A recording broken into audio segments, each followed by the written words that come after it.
Sir পড়ব জাতীয়তাবাদী সংস্থা, খুব সুন্দর জিনিস, ছোট জায়গা আছে। জাতীয়তাবাদী সংস্থা মানে এই সময় যেমন কংগ্রেসের উদ্ভব হয়েছিল, এরকম আরও প্রচুর বিপ্লবী সংস্থা ভারতবর্ষে উদ্ভব হয়েছিল, যাদের মধ্যে মিত্র মেলা আছে, তা অনুশীলন সমিতি আছে, অভিনব ভারত আছে, তারপরে হচ্ছে ভারত মাতা সোসাইটি আছে, এরকম প্রচুর সোসাইটি আছে যেগুলো এই সময় উদ্ভব হয়েছিল। ঠিক আছে, আচ্ছা, এই জায়গাতেই আমরা বিভিন্ন ষড়যন্ত্র মামলাগুলো পড়ব।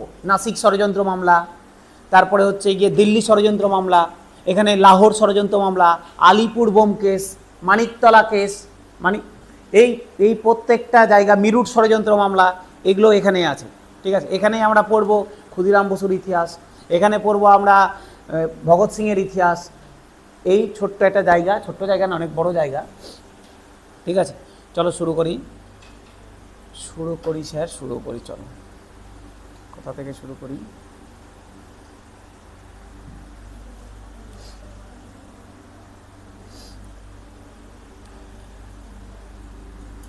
শুরু করছি মিত্র মেলা দিয়ে।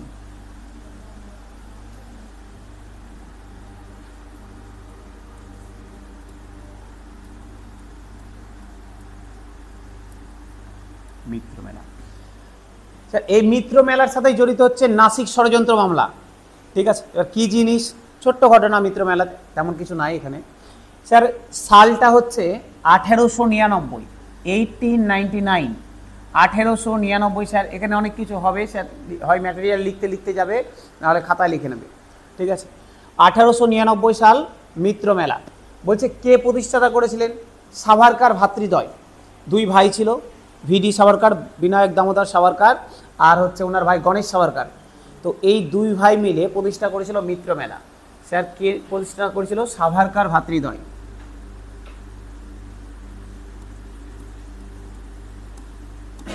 সাভারকার ভাতৃদ্বয়,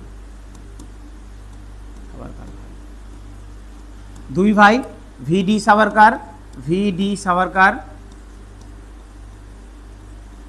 সাভারকার, আর হচ্ছে তার ভাই গণেশ সাভারকার।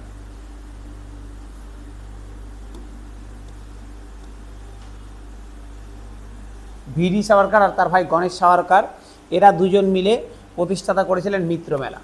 কি ছিল স্যার মিত্র মেলাটা? মিত্র মেলাটা কি ছিল? মিত্র মেলার উদ্দেশ্য কি? বলছে এই যে মিত্র মেলা, এটা এক ধরনের কি ছিল? এটাও এক ধরনের হচ্ছে গিয়ে জাতীয়তাবাদী সংস্থা ছিল, এটাও এক ধরনের বিপ্লবী সংস্থা ছিল, যারা ভারতবর্ষের স্বাধীনতার জন্য যারা আন্দোলন করছিল। এই 1899 সালের মিত্র মেলায় পরবর্তীকালে এটাই নাম চেঞ্জ হয়ে গেছিল 1904 সালে। তোমার হচ্ছে 1904 সাল কি জানো নাম? অভিনব ভারত।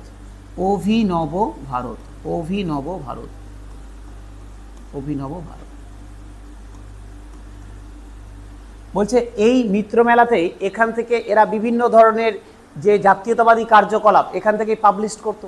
এখান থেকে তারা গোটা দেশকে উদ্বুদ্ধ করার জন্য বিভিন্ন ধরনের যারা ইয়াং জেনারেশন আছে তাদেরকে এর মধ্যে নিয়ে আসছিল, তাদেরকে নিয়ে একটা। আর এই যে স্যার বিনায়ক দামোদর সাভারকারের কথা দেখছো স্যার, মেন দুই ভাই ছিল ঠিকই, কিন্তু মেন যে অ্যাক্টিভ লিডার ছিল ভিডি সাভারকার ছিল। ঠিক আছে, এনারই নেতৃত্বে, এনারই লিডে টোটাল জিনিসটা চলছিল। বলছে এই সময় ভারতবর্ষ থেকে প্রচুর যারা চরমপন্থী লিডার, ওরা কিন্তু ধীরে ধীরে এই তোমার হচ্ছে অভিনব ভারতের মধ্যে ঢুকতে লাগলো। বলছে ওই সময় একজন আমাদের গভর্নর ছিলেন, ঠিক আছে, যার নাম হচ্ছে জ্যাকসন।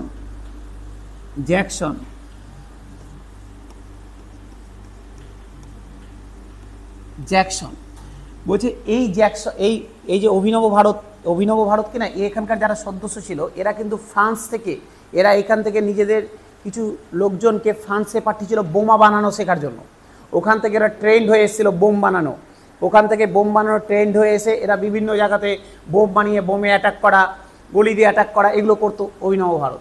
বলছে এই অভিনব ভারতের এই যে টোটাল কার্যকলাপটা জানতে পেরেছিল ওই সময় একজন গভর্নর ছিলেন যার নাম জ্যাকসন। বলা হয় জ্যাকসন খুব ভারতীয় দরদি গভর্নর ছিল, মানে ভারতবাসীর প্রতি একটা সফট কর্নার রাখতো।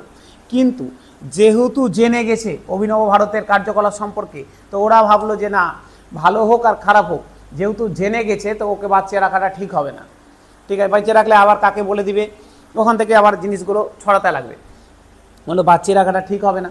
যদিও কিন্তু আরও বলছি জ্যাকসনের কিন্তু একটা সফট কর্নার ছিল ভারতীয়দের প্রতি, তারপরেও দেখলো না, যেহেতু কার্যকলাপ জেনে গেছে, এই জ্যাকসনকে হত্যা করে দিল, জ্যাকসনকে হত্যা করে দিল হচ্ছে গিয়ে এই অভিনব ভারতে যারা সদস্য ছিল তারা।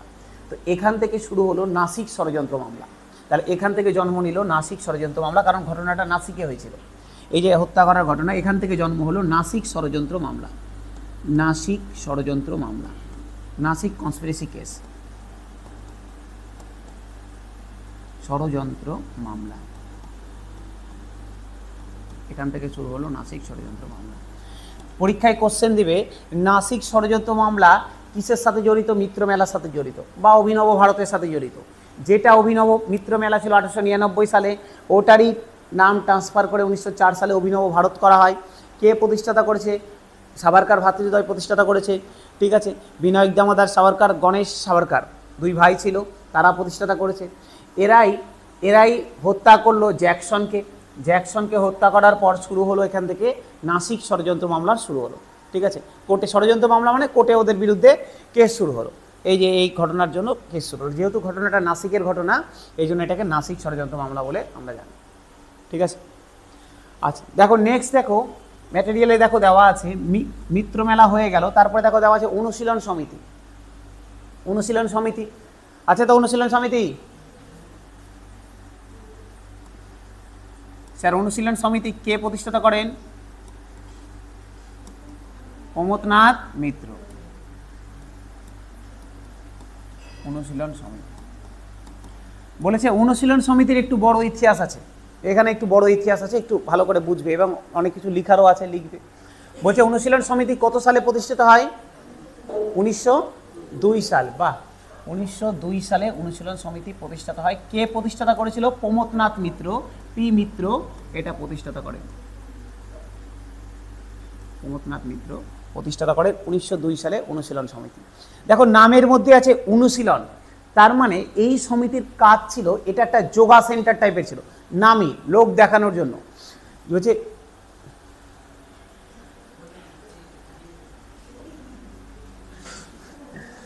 এটার নামে ছিল যোগা সেন্টার। যোগা সেন্টার মানে এখানে অনুশীলন করানো হতো, তোমার শরীরের অনুশীলন। অ্যাকচুয়ালি এরা ট্রেন করছিল, ভারতবাসীকে ট্রেন করছিল বিভিন্ন কার্যকলাপ, ব্রিটিশের বিরুদ্ধে লড়াইয়ের জন্য।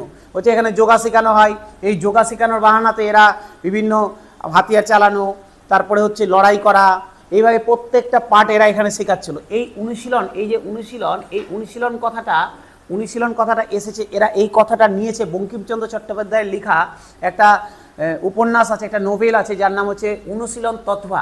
অনুশীলন তত্ত্বা বঙ্কিমচন্দ্র চ্যাটার্জি লেখা, লিখে রাখো। এই অনুশীলন কথাটা এরা নিয়েছিল কোথা থেকে? বঙ্কিমচন্দ্র চ্যাটার্জি, বঙ্কিমচন্দ্র চট্টোপাধ্যায়ের লেখা একটা নোবেল আছে, নোবেলটার নাম হচ্ছে অনুশীলন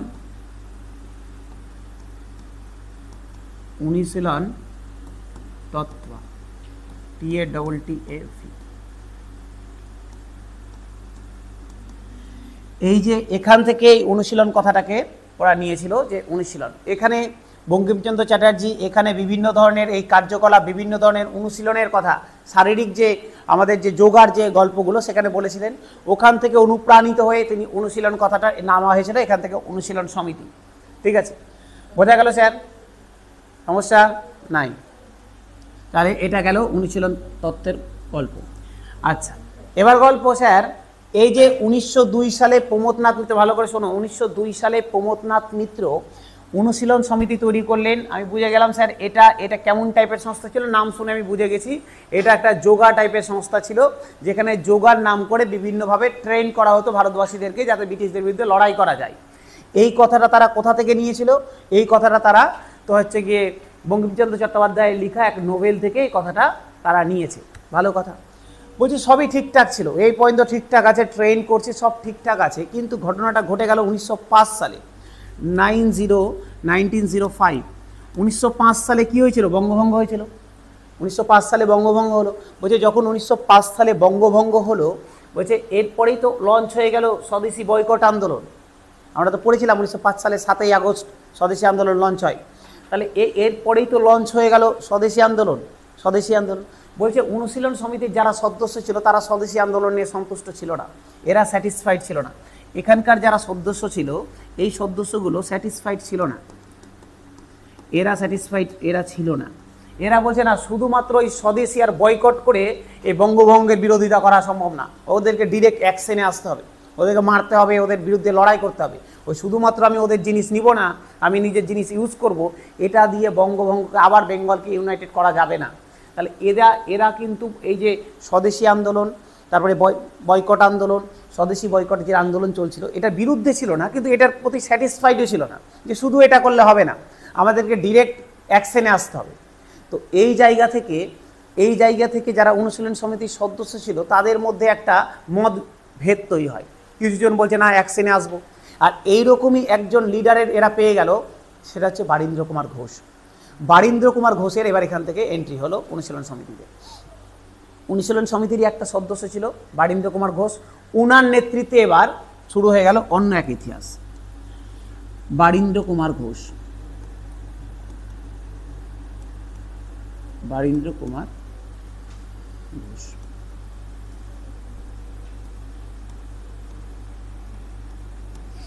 বারীন্দ্র কুমার ঘোষ বলছে ইনি এবার লিড করতে লাগলেন, ওই যে যারা একটু চরমপন্থী মানসিকতা রয়েছে তাদেরকে লিড করতে লাগলেন ইনি। বলে ঠিক আছে, আমরা আর ওই হাত জোর করি বা স্বদেশী শুধুমাত্র স্বদেশী বয়কটের মধ্যে আমরা থাকবো না সীমাবদ্ধ, আমরা এবার ডিরেক্ট অ্যাকশনে আসবো ব্রিটিশদের প্রতি সে গুলি করে হত্যা করা হোক বা রাস্তায় গিয়ে অবরোধ করা হোক, যেটাই হোক আমরা অ্যাকশনে আসবো। তো বারীন্দ্র কুমার ঘোষের নেতৃত্বে এখান থেকে একটা নতুন জায়গার এখান থেকে উদ্ভব হতে লাগলো, মানে একটা নতুন দল, এখান থেকে একটা নতুন মানসিকতার লোকের জন্ম হতে লাগলো। এই বারীন্দ্র কুমার ঘোষই লিখলেন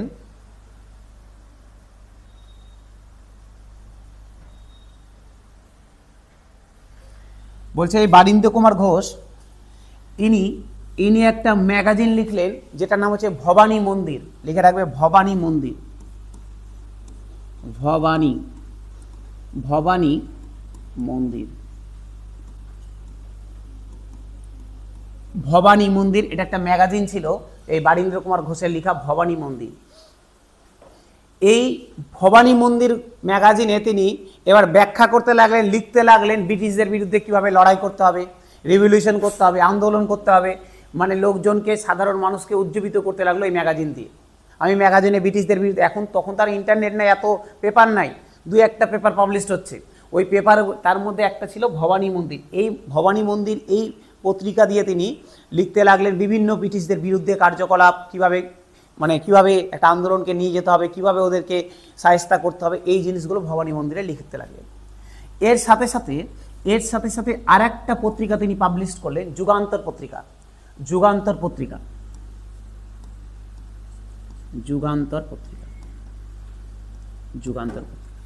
তাহলে লিখে রাখো, আর একটা পত্রিকা পাবলিশ করলেন, যুগান্তর পত্রিকা। এই যুগান্তর পত্রিকার দুজন এডিটর ছিল, একটা তো বারীন্দ্র কুমার ঘোষ, আরেকজন ছিল, জানা আছে কারো? ভূপেন্দ্রনাথ দত্ত। ঠিক আছে, বারীন্দ্র কুমার ঘোষ এবং ভূপেন্দ্রনাথ দত্ত দুজনই এখানকার এডিটর ছিলেন এই পত্রিকার।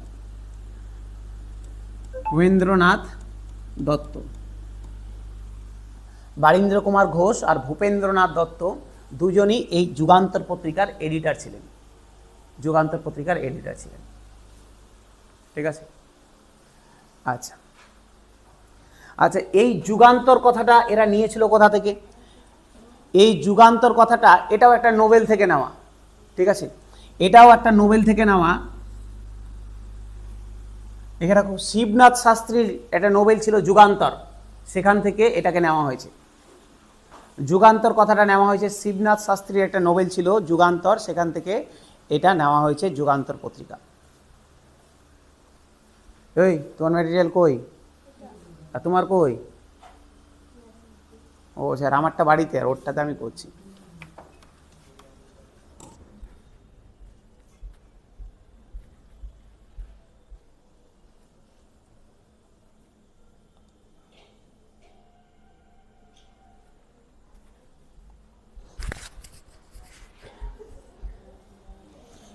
পড়তে এসে স্যার ম্যাটেরিয়াল ভুলে যাচ্ছ?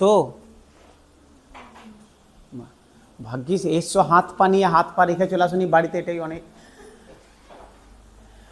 আচ্ছা যাই হোক, এই শোনো, তাহলে বোঝা গেল স্যার শিবনাথ শাস্ত্রীর যে যুগান্তর নোবেলটা ছিল সেখান থেকে এই যুগান্তর। এবার স্যার দেখবি অনেক সময় ওই জন্য যুগান্তর পত্রিকার সাথে শিবনাথ শাস্ত্রী আমরা দাগিয়ে দিই বা কোনো কোনো জায়গাতে লেখা থাকে, অ্যাকচুয়ালি পত্রিকার সাথে তিনি জড়িত ছিলেন না, তার লেখা নোবেল থেকে এই পত্রিকাটা অনুপ্রাণিত। ঠিক আছে, আচ্ছা আর আর কি হয়েছিল এই সময়, মানে এই রিলেটেড বলছে এই সময় তিনি আর একটা ম্যাগাজিন টাইপেরই বলতে পারো, ম্যাগাজিন বা বই টাইপের বলতে পারো, যেটা হচ্ছে বর্তমান রণনীতি।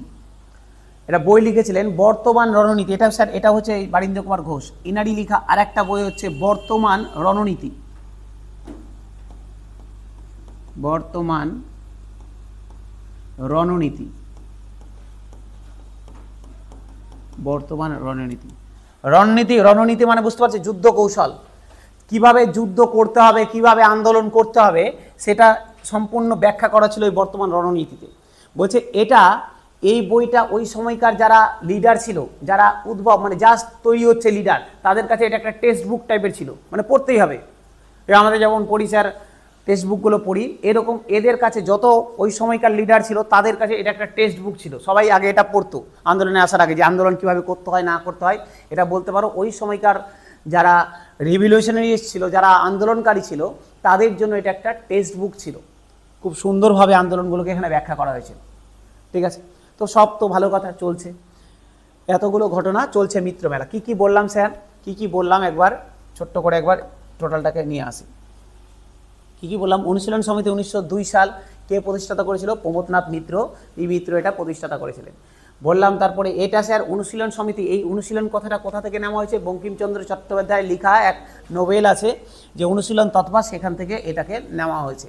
তারপরে বললাম স্যার এই অনুশীলন সমিতি সব কিছু ঠিকঠাক ছিল, এদের কার্যকলাপ ছিল অনুশীলন করানো, যোগা টাইপের ছিল, এটা দিয়ে ওরা বিভিন্ন যারা রেভলিউশনারিস্ট ছিল তাদেরকে ট্রেন করছিল, সব কিছু ঠিকঠাক চলছিল। কিন্তু 1905 সালে যখন বঙ্গভঙ্গ হয়ে গেল, তারপরে এরা বললো যে না, আমরা শুধুমাত্র স্বদেশী আর বয়কটের মধ্যে সীমাবদ্ধ থাকবো না, আমাদেরকে একদম ব্রিটিশের বিরুদ্ধে অ্যাকশনে আসতে হবে। এই অ্যাকশনে আসার জন্য এই তাদের মধ্যে থেকে এক লিডার বেরিয়ে আসলো, যার নাম হচ্ছে বারীন্দ্র কুমার ঘোষ। ইনি এই মানসিকতাটাকে সাপোর্ট করলেন, এই মেন্টালিটিটাকে সাপোর্ট করলেন যে হ্যাঁ ঠিক আছে, আমি তোমাদেরকে এই সাপোর্টে আছি, চলো এইভাবেই আন্দোলন হবে। এই বারীন্দ্র কুমার ঘোষ তার লেখা ভবানী মন্দিরে এই লেখাগুলোর, এই যে ব্রিটিশ বিরোধী কার্যকলাপগুলো লেখালেখি করতেন। তারই আর একটা পত্রিকা ছিল যুগান্তর পত্রিকা। এই যুগান্তর পত্রিকায় বারীন্দ্র কুমার ঘোষের সাথে আরেকজন এডিটর ছিল, সেটা ভূপেন্দ্রনাথ দত্ত। ঠিক আছে, এই যুগান্তর কথাটা কোথা থেকে নেওয়া হয়েছে? স্যার নাই হয়ে গেছে। যুগান্তর কথাটা নেওয়া হয়েছে শিবনাথ শাস্ত্রী লেখা এক যুগান্তর থেকে, এই যুগান্তর কথাটাকে নেওয়া হয়েছে, অনুপ্রাণিত হয়েছেন তিনি। আচ্ছা, তারই আর একটা স্যার এই বারীন্দ্র কুমার ঘোষেরই আর একটা তোমার বই হচ্ছে বর্তমান রণনীতি।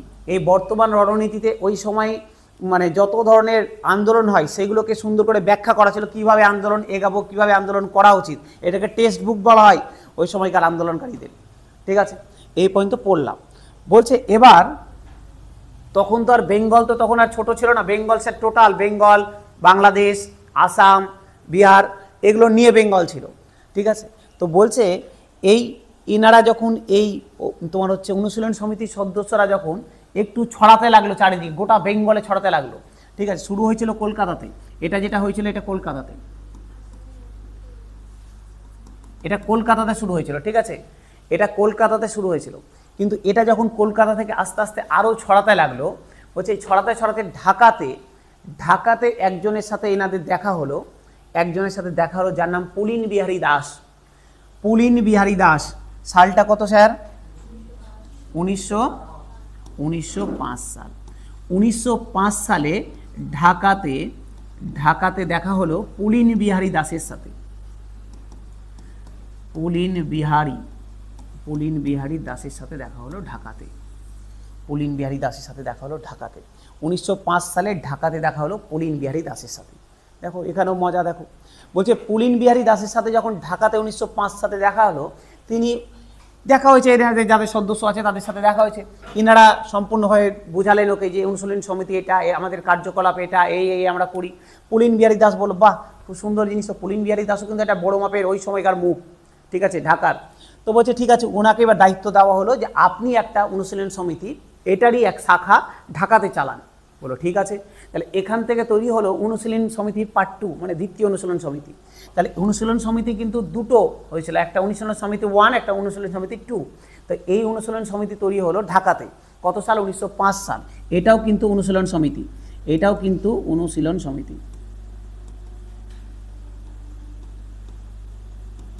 অনুশীলন সমিতি কত সাল? 1905 সাল। তাহলে তোমাকে দুটো কোশ্চেন আলাদা করে করবে। তোমাকে বলবে কলকাতায় অনুশীলন সমিতি কে প্রতিষ্ঠাতা করেন? প্রেমেন্দ্রনাথ মিত্র, ঠিক আছে, পি মিত্র। তোমাকে বলবে ঢাকাতে অনুশীলন সমিতি কে প্রতিষ্ঠা করেন? পুলিন বিহারী দাস। কলকাতায় কত সাল? 1902 সাল। ঢাকাতে কত সাল? 1905 সাল। ঠিক আছে কবি, ঠিক আছে? বাহ, ঠিক থাকলেই তো স্যার ভালো। কিন্তু কিছু সময় পরে একটা সমস্যা হয়ে গেল। কি সমস্যা হয়ে গেল? যে দুজনের মধ্যে, এই দুটো ঢাকার যে অনুশীলন সমিতি আর কলকাতার যে অনুশীলন সমিতি, দুটোর মধ্যে একটা মতের পার্থক্য শুরু হলো। এদের সাথে এদের মানসিকতা আবার মিলছে না। কোন উদ্দেশ্য একই, এরাও ব্রিটিশের বিরুদ্ধে লড়াই করবে, এরাও লড়াই করছে, কিন্তু রাস্তাটা দুজনের মিলছে না। তো এই জায়গাতে দাঁড়িয়ে দুটো কিন্তু আলাদা পথে নিজের কী হলো, স্বাধীনভাবে এগাতে লাগলো। ঢাকার অনুশীলন সমিতি এটাও কিন্তু প্রচুর বিস্তার পেয়েছিল, ঢাকাতে বিভিন্ন জায়গাতে এরা নিজের শাখা খুলে নিয়েছিল। কিন্তু এখানে যেটা কলকাতার অনুশীলন সমিতি ছিল, এটা থেকে কিন্তু এরা আলাদা হয়ে গেছিল, ঠিক আছে। আলাদা, দুজনই ইন্ডিভিজুয়ালি আলাদাভাবে দুটো অনুশীলন সমিতি চালাচ্ছে। এবার সব ঠিক আছে, চলছে, ভালো কথা। এদিকে কলকাতায় চলছে একটা ঢাকায় চলছে, দুটো মেন অনুশীলন সমিতি দুই জায়গাতে চলছে। এবার বললো এরা যে সবই তো ঠিক আছে, কিন্তু ব্রিটিশের বিরুদ্ধে তো লড়াই করতে হবে, চলো এবার অ্যাকশনে আসে। বলছে এতদিন মাঝে মধ্যে গুলি ফুলি চালাচালি হচ্ছিল, বলছে গুলি ফুলি দিয়ে আর কাজ হবে না, এবার বোম মারতে হবে, এবার বোম দিয়ে অ্যাটাক করতে হবে। বলছে ঠিক আছে, তাহলে বোম দিয়ে অ্যাটাকে আসি। বলছে বোম দিয়ে অ্যাটাকে আসি। বলছে আমরা বঙ্গভঙ্গের সময় পড়েছিলাম না, অ্যান্ড্রিউ ফ্রিজার ছিল হচ্ছে গিয়ে বাংলার গভর্নর। বলছে 3টা বোম চালানো হলো। বাংলারই একজন লেফটেন্যান্ট গভর্নর ছিল, উনার উপরে বোম চালানো হলো, ঠিক আছে, মরেনি। ওনার উপরে বোম চালালো, মরেনি। তার মানে আমি অনুশীলন সমিতির কার্যকলাপের দিকে ঢুকছি। এবার এনারা 3 জায়গাতে বোম প্ল্যান্ট করলো, 3বার বোম প্ল্যান্ট করলো। একবার হচ্ছে বাংলার যে বেঙ্গলের যে লেফটেন্যান্ট জেনারেল ছিল তার উপরে বোম ব্লাস্ট করা হলো। সালটা মোটামুটি 1906 সালের আশেপাশে, 1906 সালেই হবে, 1906 সালে এই টাইম পিরিয়ডে।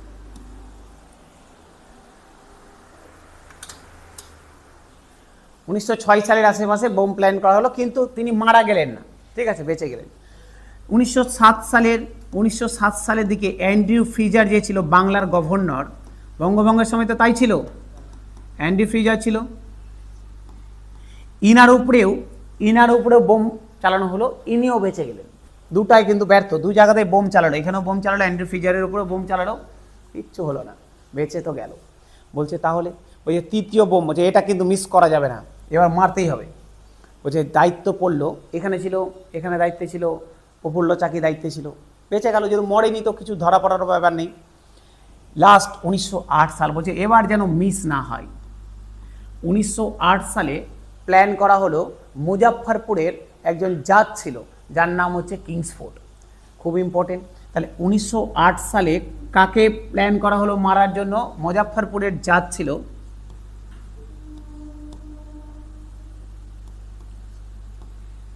যে হবে না,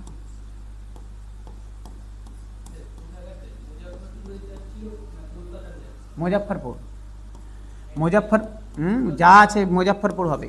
মুজাফফরপুরের জাজ ছিল কিংসফোর্ড।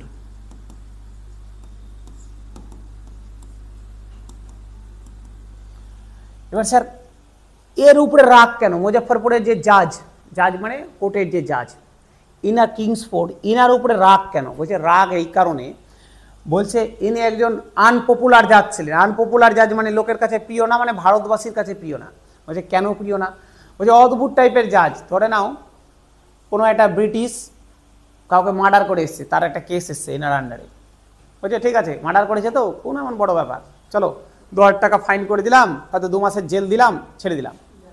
আর ভারতীয়রা যদি কোনো ক্রাইম করে আসতো, ধরো না কেউ না একটা ভারতীয় পকেট মার চুরি করেছে, হয়তো 100 টাকা 500 টাকা চুরি করেছে, আসলো ফাঁসি দিয়ে দাও।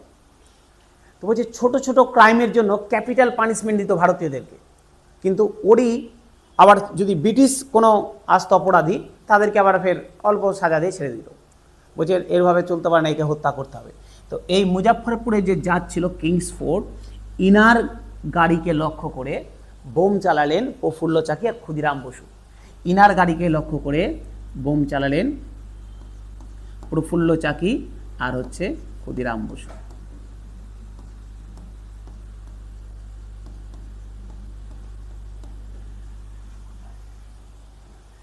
ঠিক আছে, বোঝা গেল স্যার?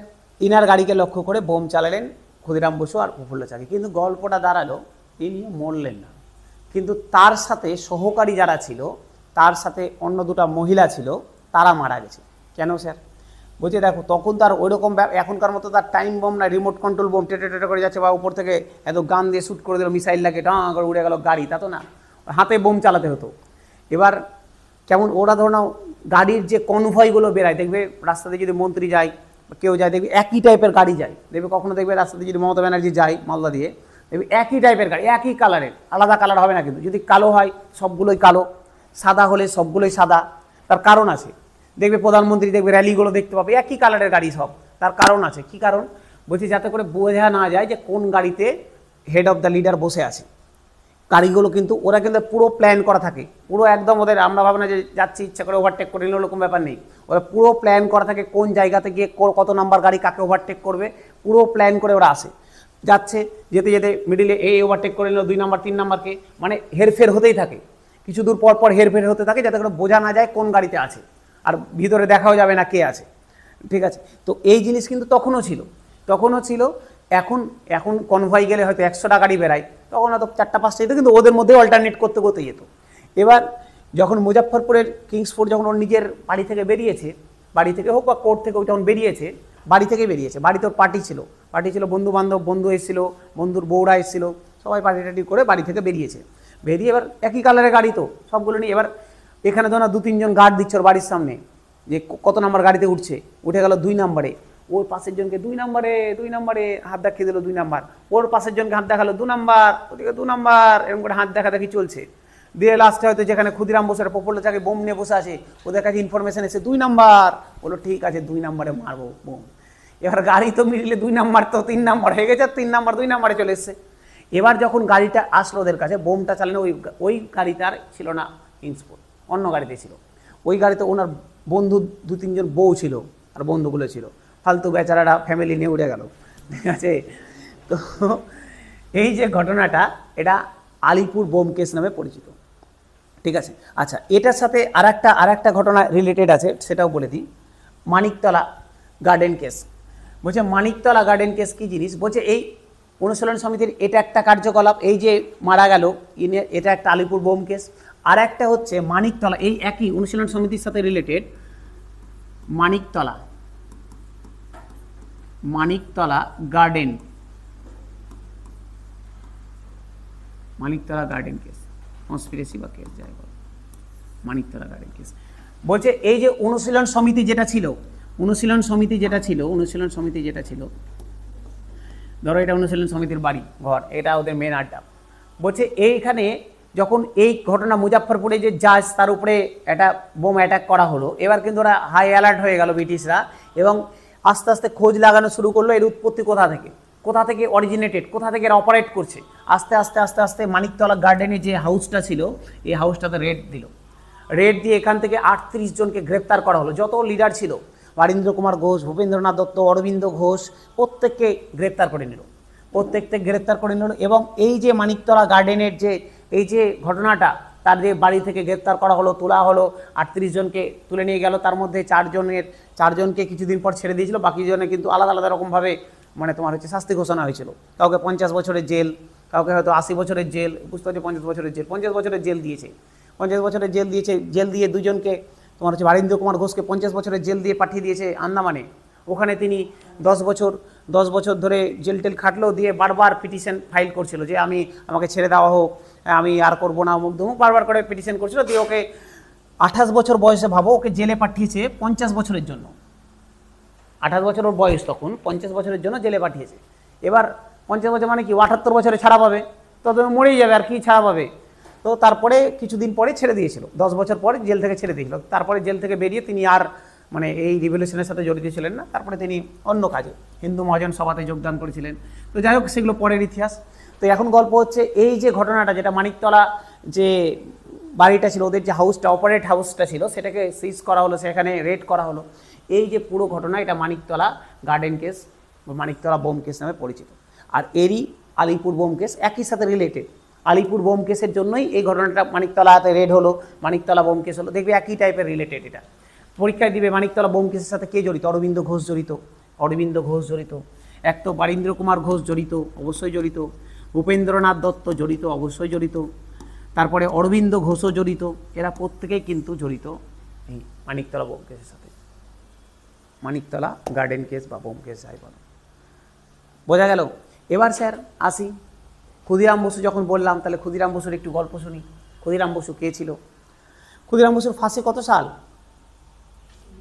1908 সাল। কত তারিখ? কত তারিখ? না, কত তারিখ? কত আগস্ট? 11ই আগস্ট, 8ই না, 11ই আগস্ট 1908 সাল 11ই আগস্ট ফাঁসি হলো। ওই দেখো 1908 সালেই বললাম না যে মুজাফফরপুরের জাজ তোমার হচ্ছে একে কিংসফোর্ডকে বোম চালালো। 1908 সালে 11ই আগস্ট ফাঁসি হলো ক্ষুদিরাম বসু। তার আগে একটু ক্ষুদিরাম বসুর ইতিহাস শুনি। বলছে ক্ষুদিরাম বসুর যে জন্ম হয়েছিল, ক্ষুদিরাম বসুর জন্মর আগে তারই ফ্যামিলির মানে তারই ভাই বোন, মানে তার জন্ম হওয়ার আগে তার যে কটা বোন জন্মেছিল সবাই মারা গেছিল জন্মের সাথে সাথে। তো এটা নিয়ে তার মা তার বাবা খুব চিন্তায় ছিল যে যারা জন্মাচ্ছে সবাই মরে যাচ্ছে, তো কি করা যায়। তো বলছে দেখবে একটা গ্রামের দিকে একটা মিথ প্রচলিত আছে, একটা গুজব প্রচলিত আছে, এই তাকে শোনো, একটা গুজব প্রচলিত আছে যে ওই সময় ওদের গ্রামে প্রচলিত ছিল যে এবার তোমার যে সন্তানটা হবে সেই সন্তানটাকে কারো কাছে দান করে দিতে হবে, বিক্রি করে দিতে হবে। এবার আমি ধরুন আমার সন্তান হলো, আমি একজনকে দান করে দিলাম, এবার আমি ওর কাছ থেকে আবার কিনে নিব সন্তানটা, মানে অ্যাকচুয়ালি এটা ওর সন্তান হয়ে গেল, ওর কাছ থেকে আমি কিনে নিব। যদি আমার কাছে রেখে দিই তাহলে এটা আবার মরে যাবে। এরকম একটা রীতি প্রচলিত ছিল যে বারবার মরে যাচ্ছে, তাহলে হওয়ার সাথে সাথে তুমি একজনকে দান করে দিবে, ওর কাছ থেকে আবার তোমাকে কিনে নিতে হবে, কিছু একটা দিয়ে কিনে নিতে হবে। এবার যেটা দিয়ে কিনবে সেটা তোমার জমানো অর্থ না, সেই কেনা যেটা দিয়ে কিনো তুমি ধরো 10 কেজি চাল দিয়ে কিনবে বা 10 কেজি সোনা দিয়ে কিনবে, যেটা দিয়ে কিনো তোমাকে সেটা কিন্তু ভিক্ষা করে জোগাড় করতে হবে, তুমি বাড়ি থেকে কিন্তু দিতে পারবে না। বলে ঠিক আছে। তো উনি যখন ক্ষুদিরামের জন্ম হলো, ক্ষুদিরামের মা ওকে দান করে দিয়েছিল। দান করে দিয়ে তিনি গ্রামে গ্রামে ঘুরে ঘুরে ঘুরে ঘুরে চাল লোকের বাড়ি বাড়ি চাল নিচ্ছিল। আচ্ছা, ভাঙা চালগুলোকে খুদি বলা হয়, গ্রাম্য ভাষায় আমরা খুদি বলি। তো এই যেহেতু খুদি জোগাড় করে করে খুদির বিনিময়ে তাকে কেনা হয়েছিল, সেই জন্য তাকে নাম দেওয়া হয়েছিল ক্ষুদিরাম। ঠিক আছে, ক্ষুদিরাম তার নাম দেওয়া হয়েছিল সেখান থেকে। ভালো কথা। আচ্ছা, বয়স কত ক্ষুদিরাম বসু? দেখো ক্ষুদিরাম বসু আলিপুর বোম কেসের সাথে জড়িত। কিংসফোর্ড মুজাফফরপুরের জাজ কিংসফোর্ডকে হত্যা করার জন্য বোম মেরে চলে এসছে, বোম মেরে ধরাও পড়তো না। ক্ষুদিরাম বসু প্রফুল্ল চাকি যখন বোম মারলো ধরাও পড়তো না। বলছে ভারতবর্ষের ইতিহাসে খুব একটা বাজে জিনিস আছে, ধুতি আর এই পাঞ্জাবি, ধুতি আর চাদর, এটা ভারতবর্ষের লিডারগুলোকে মেরে ফেলে গেছে। আজকেও পড়বো, আবার একটু পরে কাকুরি ট্রেন ডাকাতি পড়বো, দেখতে পাবে ধুতি আর চাদর খুব বাজে জিনিস। ক্ষুদিরাম বসু যখন পালা ছিল ধুতি থেকে গেছিলো, ঠিক আছে, ধুতি কোনো একটা অংশ ছিঁড়ে থেকে গেছে, পালা থেকে যে লুকিয়ে আছে ছিঁড়ে থেকে গেছে। এবার ওই সময় কিন্তু খাদির যে ধুতিগুলো সব কিন্তু ইউনিক ডিজাইন ছিল, মানে যে বানাতো, আমি ধরো ধুতি আমি তাঁতি, তখন তার এত মানে তাঁতি নাই, এত লোকজন বানাতো না, দুই একটা পার্টিকুলার লোকজন বানাতো। এবার ওখানে কিন্তু ওই তাঁতিদের নাম খোদাই করা থাকতো যে কে বানিয়েছে। এবার যখন ওটা ছিঁড়ে গেছে থেকে গেছে, নামটা পেয়ে গেছে, তখন ওই হিসাবে কিন্তু রিলেট করে খোঁজ করার চেষ্টা করেছে। ভাবো সারা রাত প্রফুল্ল চাকি আর ক্ষুদিরাম বসু যখন গুলি মানে বোমটা চালালো, জানাজানি হয়ে গেছে, অত ওর মধ্যেই খবর হয়ে গেছে যে অমুকজন এই নাম লেখা আছে, ওখানে হয়তো খোঁজ টোজ নিয়েছে, অমুকজন কিনেছিল, নাম ওরা মোটামুটি 1-2 ঘন্টার মধ্যে জেনে গেছে যে এটা প্রফুল্ল চাকি আর ক্ষুদিরাম বসু করেছে কাজটা। ঠিক আছে, এবার প্রফুল্ল চাকি ক্ষুদিরাম বসু করেছে, দুজনই পালাচ্ছে, দুই দিকে পালিয়েছে যাতে করে ধরতে না পারে, একসাথে পালায়নি, দুজন আলাদা আলাদা দিকে পালিয়েছে। প্রফুল্ল চাকি কিছু দূর গিয়ে বুঝতে পেরে গেছে আমি ধরা পড়ে যাবো, কারণ পুলিশরা ঘিরে নিয়েছিল, ধরা পড়ে যাবো, ও নিজে শ্যুট করে নিয়েছে, নিজেই শ্যুট করে নিয়েছে। ঠিক আছে, 8 জন কলে মানে শ্যুট করেছে, তাও মানে এমন না যে স্যার মানে মেরে শ্যুট করেনি, আশেপাশের কিছুজন ওকে ঘিরে নিয়েছিল, ওর কাছে যে কটা গুলি ছিল ওই কটা দিয়ে যে কটাকে মারতে পেরেছে মেরেছে, লাস্টে দেখছে আর তো মারার নাই, প্রচুর লোক আছে, তো নিজে নিজে গুলি করে নিই, ফালতু ওদের হাতে মরার থেকে নিজে নিজে মরে যাবো। তো এটাও গেছে। চন্দ্রশেখর আজাদের ইতিহাস যখন পড়বো দেখবে আলফ্রেড পার্কে উনিও কিন্তু সেম কাজ, তিনি সুসাইড করেছিলেন, কিন্তু তারও সুসাইডের একটা বিশাল বড় ইতিহাস আছে, তো পরে বলবো তার ওটা। তো যাই হোক, এই প্রফুল্ল চাকিও মারা গেলেন। ক্ষুদিরাম বসু উনি কিন্তু সারা রাত পালিয়েছে। এবার ভাবো একটা মানুষ সারা রাত ধরে দৌড়াচ্ছে, খাস্তানা তো আছে, মোটামুটি 40-50 কিলোমিটার অলরেডি দৌড়ে নিয়েছে। দৌড়ে নিয়ে একটা স্টেশনের কাছে চায়ের দোকানে গিয়ে দাঁড়িয়ে, ভোর ভোর হয়েছে, চায়ের দোকানে গিয়ে দাঁড়িয়ে সারা রাত দৌড়িয়েছে। তো আর এনার্জি, মানে আর এখন যদি পুলিশ ধরেও নাই তাও আমার আর এনার্জি নাই পালানোর মতো, আর আমার কাছে ক্ষমতা নাই, মানে এত দূর পালিয়ে চলেছে। আর ওই সময় কিন্তু পুলিশ সিভিল ড্রেসে অলরেডি খুঁজছে আশেপাশের এলাকাগুলোতে, খুঁজে তারা চায়ের দোকানে গিয়ে চা খেতে চেয়েছে। আর ওই সময়ই ওখানে পুলিশগুলো বসেছিল। ক্ষুদিরাম বসুকে ধরলো, ধরে তার ফাঁসি 1908 সাল। 1908 সালে তার 1908 সাল কত তারিখ? 11ই আগস্ট ফাঁসি হলো 1908 সাল। যখন ফাঁসি হলো তার বয়স হচ্ছে 18 বছর। 18 বছর যখন ফাঁসি হলো ওনার বয়স হচ্ছে 18 বছর। ভাবতে কেন আমরা এনাদের ইতিহাস পড়ছি? স্যার মারা তো গেছে অনেকেই, এমন তো না যে ভারতবর্ষে আমরা যে কটা ইতিহাস পড়ছি যে 10 জন বা 20 জন বা 25 জন 30 জন ইতিহাস পড়ছি, 30 জন মারা গেছে, হাজার হাজার লক্ষ লক্ষ মানুষ মারা গেছে। কিন্তু কিছু জনের ইতিহাস পড়ছি, তার মানে তাদের কিছু বিশেষত্ব আছে। তাদের মাত্র 18 বছর বয়স, যখন আমরা হয়তো এইচএস দিই এরকম একটা বয়সে মারা যাচ্ছে, তার আগেও এতগুলো কাজ করে চলে এসছে, তার আগেও বোম ফেলে চলে এসছে, মেরে চলে এসছে। তার বোম ফেলাটা তো তার প্রথম ঘটনা না, তার আগে আরও তিনি অনেকগুলো রেভলিউশনারি অ্যাক্টিভিটির সাথে যুক্ত ছিলেন। এবার 18 বছর বয়সে যখন তাকে ট্রায়ালে তোলা হচ্ছে কোর্টের মধ্যে, জাজ যখন তাকে ফাঁসির ঘোষণা করছে, কিছু না, একদম সুন্দর স্মাইল, মুখের মধ্যে সুন্দর হাসি নিয়ে, মানে সুন্দর করে স্মাইল দিচ্ছে। ওরাও মাথা খারাপ, 18 বছরের একটা বাচ্চা ছেলে, কোনো ভয় নাই, ভিতরে কিচ্ছু নাই, এরকম ব্যাপার। ঠিক আছে, এই ইনারি 18 বছর বয়সে তো ফাঁসি হলো। ফাঁসির দিন ভাবো, কালকে ফাঁসি হবে, ফাঁসির আগের দিন জিজ্ঞাসা করে তোমার শেষ ইচ্ছা কি, কী খেতে চাও? বলছে আম খাবো, আম। ভাবো, বলছে আম খাবো, কালকে ফাঁসি হবে সকালে বা রাত্রে, বলছে আম খাবো। ভালো কথা, আম খেতে চাইছে, আমের দিন চলছে, আগস্ট মাস, ঠিক আছে, আগস্ট মাসে আম থাকেই, ঠিক আছে। তো বলছে আম নিয়ে এসছে, আম এনে একটা সুন্দর আম দিয়েছে, বড় আম। ও করেছে কি সুন্দর করে, আমের শুধু নিচেরটাকে সুন্দর করে ছুলেছে, ছুলে আমটাকে সুন্দর করে সব খেয়েছে, খুলে টুলে আবার আমটাকে ওই যেটা ফুটো করেছিল ওটাতে আবার আঠিটাকে ভরে দিয়েছে ভিতরে, সুন্দর করে প্যাক করে ফুলিয়ে মুখ দিয়ে আবার আমটাকে রেখে দিয়েছে। তো যখন জেলার সকালে ওকে নিতে এসেছে ফাঁসির জন্য নিয়ে যাবে, ওকে বলছে যে আম তুমি খেতে চাইলে আম খাওনি? হ্যাঁ খেয়েছি তো, ভালো করে দেখো। তো হাতে নিয়ে দেখছি আমটা ঢুকে গেল, ভিতরে কিছু নাই। মানে এটা দেখাচ্ছে যে আমি ফাঁসিতে যাচ্ছি, আর হয়তো 1 ঘন্টা পর আমার ফাঁসি হবে, ওই মুহূর্তেও আমি মানে মস্করা করছি, মানে ওই মুহূর্তে আমি মস্করা করছি। এবার যারা ওই সময় জেলাররা রয়েছে, যারা সব তো বয়স্ক লোকজন, মানে ওরাও হতবাক যে একটা 18 বছরের বাচ্চা ছেলে ফাঁসিতে উঠবে, তার আগে এরকম মস্করা করছে আমাদের সাথে, ঠিক আছে। তার বিখ্যাত যখন যাই, তার বিখ্যাত বলেছিল যে আমার মায়ের উদ্দেশ্যে কিছু বার্তা বলেছিল না, যে আমায় একবার বিদায় দে মা, ফিরে আসি, হাসি হাসি পড়বো ফাঁসি, দেখবে জগৎবাসী। তো এই যে তার যে এই যে কথা, তার যে এই লাইন, বলছে পরবর্তীতে যখন ধুতিগুলো এবার খাদি ধুতিগুলো বানানো হলো, সব ধুতিতে তার লাইন লেখা থাকতো, যে একবার বিদায় দে মা, ফিরে আসি, এভাবে লাইনগুলো লেখা থাকতো, ঠিক আছে। তো এই গেল ক্ষুদিরাম বসুর আত্মত্যাগ, ঠিক আছে, যার জন্য তাদেরকে পড়ছি। এটা তো ছোট্ট করে বললাম, এটা এত অনেক বড় ইতিহাস আছে। তো এই গেল স্যার আমাদের Alipore bomb case, Maniktala garden case, ঠিক আছে। কত সাল? 1908 সাল। বাহ। তারপরে চলে আসি, কি বলবো তারপরে, দিল্লি। আচ্ছা, তার আগে স্যার চাপেকর ভাতৃদ্বয় আছে, চাপিকর ভাতৃদ্বয়ের একটা ঘটনা আছে, ওটা বলে নিই। আচ্ছা দেখো, প্রথম লাইনেই লেখা আছে, সম্ভবত ওখানে প্রথমেই লেখা আছে চাপেকর ভাতৃদ্বয়, লেখা আছে না লাস্টে লেখা আছে, একদম শেষে দেখো নোট দিয়ে, ওই চ্যাপ্টারের শেষে যেখানে নোট দিয়ে লেখা আছে, দেখো লেখা আছে 1897 সাল চাপেকর ভাতৃদ্বয় মিস্টার রানকে হত্যা করেন, লেখা আছে তো। চলো এবার এটা পড়ি।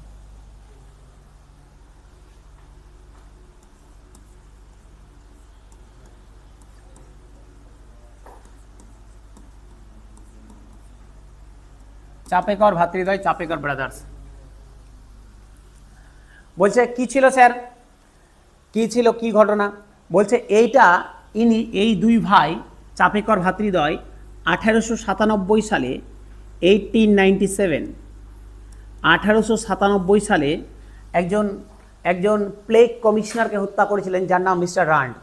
বলছে এটাই হচ্ছে ভারতবর্ষের ইতিহাসে প্রথম political murder, first political murder. এটা ভারতবর্ষের ইতিহাসে প্রথম পলিটিক্যাল মার্ডার। লিখে রাখো স্যার, কাকে হত্যা করেছিল? মিস্টার রান্ডকে হত্যা করেছিল। গল্পটা বলছি, লিখে রাখো, মিস্টার রান্ডকে হত্যা করেছিল। এটা ভারতবর্ষের ইতিহাসে প্রথম রাজনৈতিক হত্যা, এটি ভারতবর্ষের ইতিহাসের প্রথম রাজনৈতিক হত্যা। লিখো লিখো, এটা ভারতবর্ষের ইতিহাসে প্রথম রাজনৈতিক হত্যা।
হলো, লেখা হলো, লেখা হলো স্যার, লেখা আছে।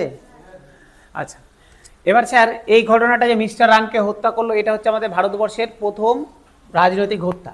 এবার এর একটু ব্যাকগ্রাউন্ডে আসি, এর একটু প্রাথমিক ঘটনাতে আসি, কি কি ঘটনা কিভাবে রিলেটেড হচ্ছে। বলছে আচ্ছা আমরা পড়েছি, পড়া হয়ে গেছে না? ওই যে আমরা আন্দোলনগুলো পড়েছিলাম, রামসি পড়েছিলাম তো, পড়া হয়ে গেছে তো? হ্যাঁ, রামসি আন্দোলন কত সালে হয়েছিল? আর একটা কত সাল রামসি আন্দোলন? বাসুদেব বলবন্ত ফাতকে কত সাল? স্যার হ্যাঁ, পেজ উল্টাও ফটাফট করে, পেজ উল্টাও ফটাফট। বাড়িতে তো পড়ি না স্যার, একটু পেজ উল্টে দেখে নিই। বাসুদেব বলবন্ত ফাতকে কত সাল? 1879, 1879, 1879, 1879 সাল স্যার। দেখো কানেক্ট করতে করতে যাচ্ছি আস্তে আস্তে কিভাবে এগাচ্ছে ঘটনা। তাকাও স্যার, তাকাও, এদিকে তাকাও। 1879, 69 লেখা আছে, 79 করে, 79 করে।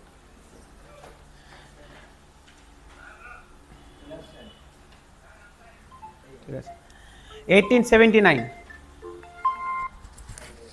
হ্যাঁ বলো। ফোন তো খোলাই ছিল।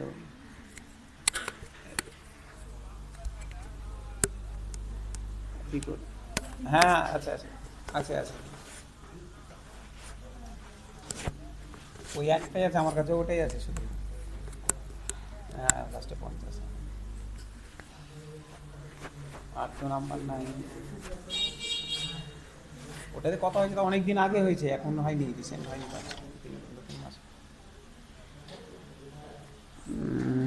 দাঁড়াও, কিছু লাগতো নাকি? আমি ওকে দেখে ম্যানেজ করে নালে দিচ্ছি তোমাকে, দাঁড়াও।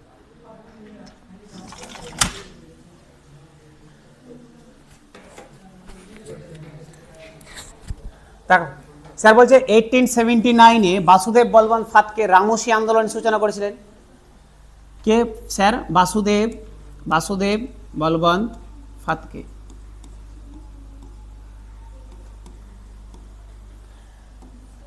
বলছে বাসুদেব বলবন্ত ফাতকের যে রামসি আন্দোলনের সূচনা হয়েছিল, বলছে এই সূচনার ইতিহাস আস্তে আস্তে এটার সাথে ধীরে ধীরে কানেক্ট হবে চাপেকর ভ্রাতৃদ্বয়। কিভাবে কানেক্ট হবে দেখো, ধীরে ধীরে আস্তে আস্তে এগাচ্ছি। বলছে মহারাষ্ট্রের এই এলাকাতে, ভালো করে শুনবে স্যার, এলাকাটা কোথায়? মহারাষ্ট্র। আমরা পড়তে যাচ্ছি মহারাষ্ট্রে কিভাবে ধীরে ধীরে এই বিভিন্ন ধরনের যে জাতীয়তাবাদী সংস্থাগুলো, সেইগুলো ধীরে ধীরে কিভাবে অ্যাক্টিভ হচ্ছে মহারাষ্ট্রে। বলছে বাসুদেব বলবন্ত ফাতকে 1879-এ বাসুদেব বলবন্ত ফাতকে এটার সময় রামসি আন্দোলন চালু করলো। রামসি আন্দোলন চলছে, রামসি আন্দোলন চলার কিছুদিন পরে আস্তে আস্তে রামসি আন্দোলনকে দমিয়ে দেওয়া হলো। এবার যখন এই আন্দোলনটা দমে গেল, এই সময় আরেকজন বিখ্যাত লোকের আবির্ভাব হলো বাল গঙ্গাধর তিলক। বাল গঙ্গাধর তিলকের বিশাল অবদান রয়েছে তোমার হচ্ছে মহারাষ্ট্রে জাতীয়তাবাদী আন্দোলনগুলোতে। বাল গঙ্গাধর তিলক, বাল গঙ্গাধর তিলকের নাম শুনে এসেছি আমরা, ঠিক আছে। দেখো বাল গঙ্গাধর তিলক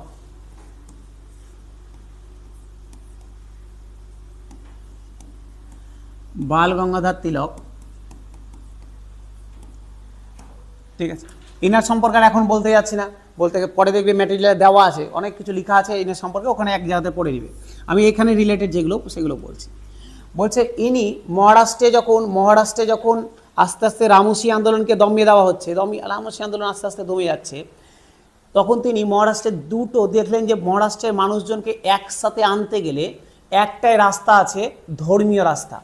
ধর্মকে হাতিয়ার করে মানুষজনকে একসাথে আনা যেতে পারে। বলছে তিনি চালু করলেন গণপতি উৎসব। গণপতি উৎসব চালু করলেন কত সাল জানা আছে? গণপতি উৎসব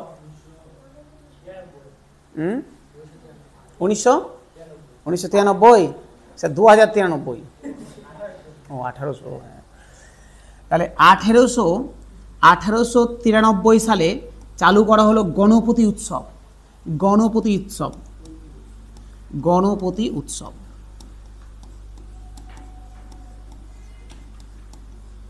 গণপতি উৎসব কত সাল স্যার? 1893 গণপতি। এই যে দেখবে মহারাষ্ট্রে মুম্বাইয়ের ওইদিকে এত গণেশ পুজো কিন্তু খুব বিখ্যাত। দেখেছি এই গণপতি উৎসব কিন্তু চালু করেছিল তোমার হচ্ছে গিয়ে বাল গঙ্গাধর তিলক। কত সাল? 1893 সাল। এটা একটা ছিল মহারাষ্ট্রের মানুষজনকে এক ছাদের তলায় নিয়ে আসার একটা রাস্তা। ধরুন আমি একটা আমার চিন্তাভাবনার বহিঃপ্রকাশ ঘটাবো, এই তাকাও, আমি আমার চিন্তাভাবনার বহিঃপ্রকাশ ঘটাবো, তার জন্য তো সবাইকে এক ছাদের তলায় আনতে হবে।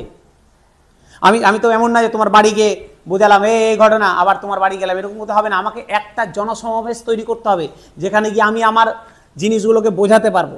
এবার আনার জন্য আমার দরকার পড়লো একটা উৎসবের, একটা ধর্মীয় রাস্তা নিল, যে এই ধর্মের মাধ্যমেই মানুষজন একটা জায়গাতে একটা দিনে কালেক্ট হবে, একসাথে আসবে।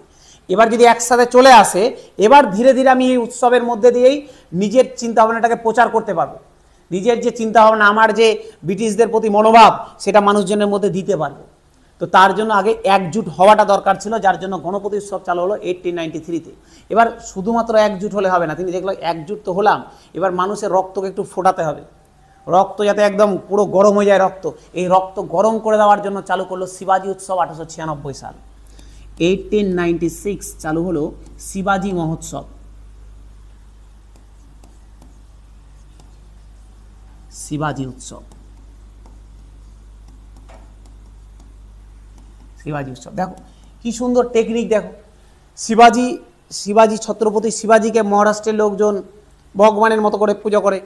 এবার প্রথম কথা, আমি গণপতি উৎসব দিয়ে সবাইকে কালেক্ট করলাম। এবার তাদের মধ্যে শিবাজির যে চিন্তাভাবনা, সেটার প্রচার ঘটানোর জন্য আমি চালু করলাম, এবার তার সাথে সাথে চালু করে দিলাম শিবাজি উৎসব। কারণ দেখো ছত্রপতি শিবাজি এই করে গেছে, আর তোমরা চুপচাপ বসে ব্রিটিশদের বিরুদ্ধে লড়াই করে চুপচাপ বসে আছো, এরকম একটা যে ধীরে ধীরে রক্ত গরম করার কাজ শুরু হলো শিবাজি মহোৎসব দিয়ে। ঠিক আছে, এই বাল গঙ্গাধর তিলকই বিভিন্ন পত্রিকা লিখেছে, তার মধ্যে দুটো পত্রিকা খুব ইম্পর্টেন্ট, একটা হচ্ছে কেশরী, একটা হচ্ছে মারাঠা। একটা পত্রিকার নাম হচ্ছে কেশরী, একটা পত্রিকার নাম হচ্ছে কেশরী, একটার নাম হচ্ছে মারাঠা, একটা নাম হচ্ছে মারাঠা। দেখো দুটো অদ্ভুত ভাষায় লেখা। যে কেশরী পত্রিকা সেটা হচ্ছে মারাঠা ভাষায় লেখা, আর মারাঠা পত্রিকাটা ইংরেজি ভাষায় লেখা। স্যার মারাঠাটাকে আবার দেখে মনে হবে মারাঠা ভাষায় লেখা, করে দিয়ে অনেকে পরীক্ষায় দেয় নিচের কোন ভাষায় লেখা। উল্টো, কেশরীটা হচ্ছে মারাঠা ভাষায় লেখা, আর মারাঠাটা হচ্ছে ইংরেজি ভাষায় লেখা। তাহলে এটা হচ্ছে মারাঠা ভাষা, মারাঠি ল্যাঙ্গুয়েজে লেখা, আর মারাঠাটা হচ্ছে ইংলিশ ল্যাঙ্গুয়েজে লেখা। ঠিক আছে, এই কেশরী পত্রিকাতেই তিনি বলেছিলেন যে সুন্দরভাবে তিনি ব্যাখ্যা করেছেন। কি বলতো, তিনি একটা গীতা, আমাদের ধর্মগ্রন্থ গীতা থেকে একটা শ্লোক নিয়েছে। বলছে গীতাতে যেটা বলে গেছে সেটা যদি সত্য হয়, যদি গীতাতে যেটা বলে গেছে সেটা যদি সত্য হয়, তাহলে শিবাজি যে আফজাল খানকে হত্যা করেছিল সেটাও সত্য, মানে সেটাও সঠিক। সত্য বলতে সঠিক। গীতাতে যদি বলে থাকে, যদি শ্রীকৃষ্ণ বলে থাকে যে যারা অধর্ম হয়েছে তাদেরকে মারা যদি সত্য হয়, সঠিক হয়ে থাকে, তাহলে শিবাজি যে আফজাল খানকে হত্যা করেছে সেটা সঠিক ব্যাখ্যা, ঠিকই করেছে। তাহলে ব্রিটিশরা যে পেনাল কোড নিয়ে এসছে, ব্রিটিশরা যে এই ধরনের পেনাল কোড এনে ভারতীয়দের আন্দোলনগুলোকে দবানোর চেষ্টা করছে, তাহলে আমরা সেটা মানব না। সুন্দরভাবে ব্যাখ্যা ভাবো, দেখো একটা পত্রিকার লেখারও ধর, আমি শুধু লিখে যাব নিজের মতো করে তা না, কত সুন্দর করে ব্যাখ্যা করেছে। বলছে মানুষজন ধর্মের সাথে রিলেটেড, দেখবে আমি অন্য কথা বলবো কেউ কানে লাগবে না, যখনই ধর্ম নিয়ে কানেক্ট করব লোকজন হয়তো অন্য একটা ধর্মকে কিছু বলে দিলাম, লোকজন হয়তো ঝাঁপিয়ে পড়ে যাবে। তো বলছে ধর্মের সাথে রিলেট করলো, বলছে যদি ভগবদ গীতাতে যদি যেটা বলা থাকে, যদি ভগবদ গীতাতে যদি তাদেরকে হত্যা করা, যারা অধর্ম ছিল তাদেরকে হত্যা করা যদি সেটা সঠিক পথ হয়ে থাকে, তাহলে এই শিবাজি মহারাজ যে হত্যা করলো আফজাল খানকে, তাহলে সেটাও সঠিক, ভুল কোথায়? তো ব্রিটিশরা এর বিরুদ্ধে যে পেনাল কোড নিয়ে আসছে, তাহলে নিঃসন্দেহে সেটা ভুল। তার মানে তোমাকে বেছে নিতে হবে যে তুমি ব্রিটিশদের দেওয়া পেনাল কোড নিবে, না তুমি হচ্ছে আমাদের ধর্মগ্রন্থে যেটা বলা আছে সেটা নিবে। তো এইরকমভাবে কানেক্ট করার চেষ্টা করলো বিভিন্ন রকমভাবে মানুষজন একদম পুরো জোশে। তো বাল গঙ্গাধর তিলকের এখানে একটা খুব সুন্দর অবদান আছে। বলছে সব একদম মহারাষ্ট্রের লোকজন এখন একদম পুরো একদম চলে এসছে ফাইট মুডে, একদম ঠিক আছে, বাল গঙ্গাধর তিলক একদম মহারাষ্ট্রে ছড়িয়ে গেছে। ঘটনাটা খারাপ হয়ে গেল কখন? ঘটনাটা খারাপ হয়ে গেল আর একটু পরে, 1897-এর আশেপাশে প্লেগ রোগের তৃতীয় ওয়েভ আসলো। তৃতীয় ওয়েভ, আমরা যেমন কোভিড-1, কোভিড-2, তৃতীয় ওয়েভ আসলো, এরকম প্লেগের তৃতীয় ওয়েভ আসলো 1897-এর আশেপাশে। প্লেগ রোগের তৃতীয় ওয়েভ আসলো মহারাষ্ট্রে, বিশেষ করে পুনের এলাকাগুলোতে খুব এফেক্টেড হয়েছিল এরা। বলছে এই যখন প্লেগ আসলো তখন এখানে ব্রিটিশরা একটা কমিশন তৈরি করলো, প্লেগ কমিশন করে এখানকার চেয়ারম্যান করে, প্লেগ কমিশনার করে পাঠালেন মিস্টার রান্ডকে। এই 1897-এর আশেপাশে এই সময় প্লেগ রোগ ছড়িয়ে গেছিলো প্রচুর, এর তৃতীয় ওয়েভ চলে এসেছিল ভারতবর্ষে প্লেগ রোগে। আচ্ছা, এই প্লেগকে দেখাশোনা করার জন্য, প্লেগ থেকে কি কি মেজারমেন্ট করা যায়, কি কি ব্যবস্থা গ্রহণ করা যায়, তার জন্য প্লেগ কমিশন গঠন করা হয়েছিল।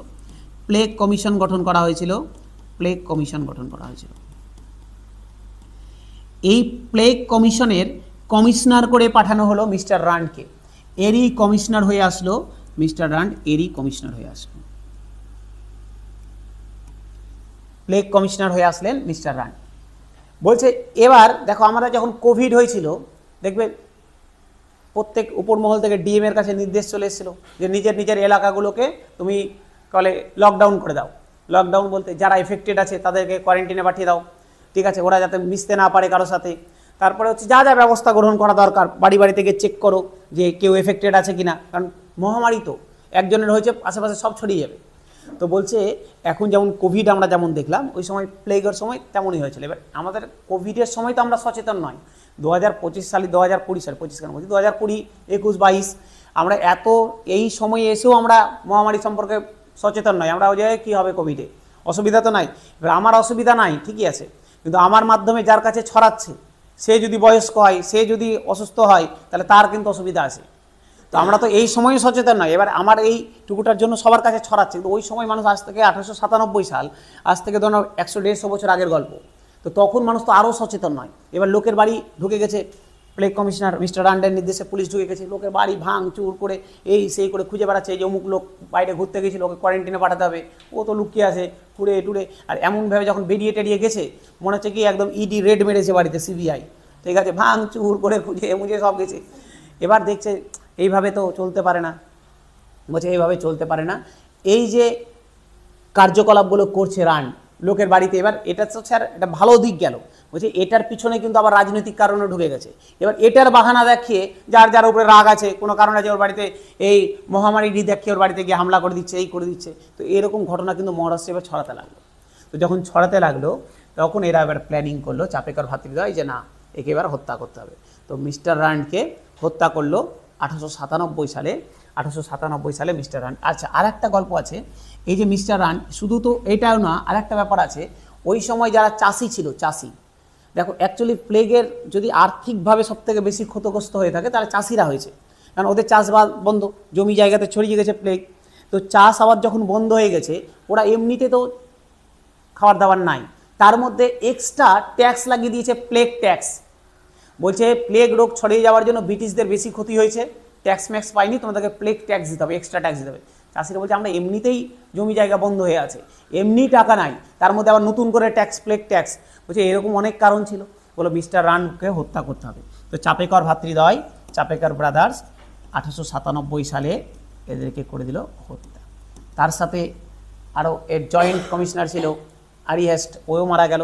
তো যাই হোক, মিস্টার রানকে হত্যা করলো। এটা আমাদের ভারতবর্ষের প্রথম পলিটিক্যাল মার্ডার, আমাদের ভারতবর্ষের প্রথম রাজনৈতিক হত্যা। এটা বোঝা গেল স্যার? বোঝা গেল? সমস্যা নাই। তাহলে আমরা কি পড়ে নিলাম স্যার? আজকে পড়লাম নাসিক ষড়যন্ত্র মামলা পড়লাম, তারপরে আমরা আলিপুর বোমকেস পড়লাম, তারপরে আমরা ক্ষুদিরাম বসুর গল্প পড়লাম, ওই জায়গাতেই আমরা পড়লাম হচ্ছে গিয়ে, তারপরে চাপেকর ভাতৃদ্বয়ের গল্প পড়লাম। আর এখানে অনেক কিছু বাকি আছে। এখানে স্যার এখনও দিল্লি কনস্পিরেসি কেস বাকি আছে, লাহোর ষড়যন্ত্র মামলা বাকি আছে, মিরুট ষড়যন্ত্র মামলা বাকি আছে, তারপরে তোমার হচ্ছে কাকুরি ট্রেন ডাকাতির ঘটনা বাকি আছে। ঠিক আছে, চল পরের দিন এগুলো করব। বোঝা গেল স্যার? সুন্দর করে পড়ে আসবে, সুন্দর দেখো, বেশি বেশি জিনিস না, কিন্তু ইতিহাস খুব কানেক্টেড জিনিস, তো একদম সুন্দরভাবে দেখবে সব কানেক্ট হতে হতে হতে হতে যাবে। চলো।